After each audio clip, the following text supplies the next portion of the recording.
महाराष्ट्राचे मुख्यमंत्री देवेंद्र फडणवीस यांच्या वाढदिवसानिमित्त धारणी येथे राष्ट्रीय प्रशिक्षण व शिक्षण प्रसारक मंडळ तथा लक्ष्मीकांत पाटील मित्र मंडळ यांच्या संयुक्त विद्यमाने समग्र सेवा सन्मान सोहळा उत्साहात पार पडला। मुख्यमंत्री फडणवीस यांनी वाढदिवस फटाक्यांच्या जल्लोषाऐवजी समाजसेवेच्या उपक्रमातून साजरा करण्याचे केलेले आवाहन लक्षात घेऊन हा उपक्रम राबविण्यात आला। कार्यक्रमाला प्रदेश किसान मोर्चाचे अध्यक्ष रामकृष्ण वेताळ, मेळघाटचे आमदार केवलराम काळे, धारणीचे तहसीलदार प्रदीप शेवाळे, चिखलदऱ्याचे तहसीलदार जीवन मोराणकर, नायब तहसीलदार राजेश माळी तसेच विविध शासकीय विभागांचे अधिकारी, कर्मचारी आणि पत्रकार मोठ्या संख्येने उपस्थित होते। यावेळी आरोग्य, शिक्षण, महिला व बाल विकास, महसूल, वन, महावितरण, कृषी विभागातील उत्कृष्ट कार्य करणाऱ्या अधिकारी कर्मचाऱ्यांसह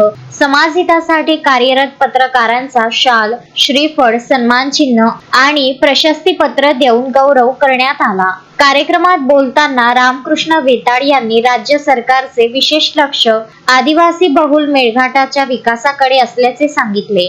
शेतकऱ्यांच्या हितासाठी वीज बिल सवलत, विविध आर्थिक अनुदाने, कर्जमाफी सारखे महत्त्वपूर्ण निर्णय राज्य सरकारने घेतले असून भविष्यातही मेळघाटाच्या सर्वांगीण विकासासाठी शासन कटिबद्ध राहील असा विश्वास त्यांनी व्यक्त केला।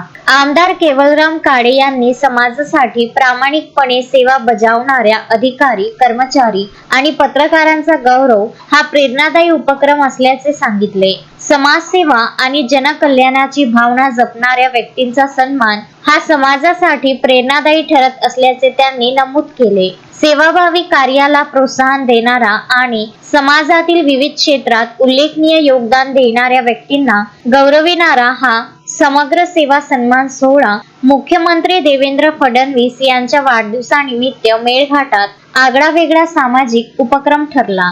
तस्मीन शेख, सुलेमान मेमन, शकील अहमद, विदर्भ न्यूज, धारणी।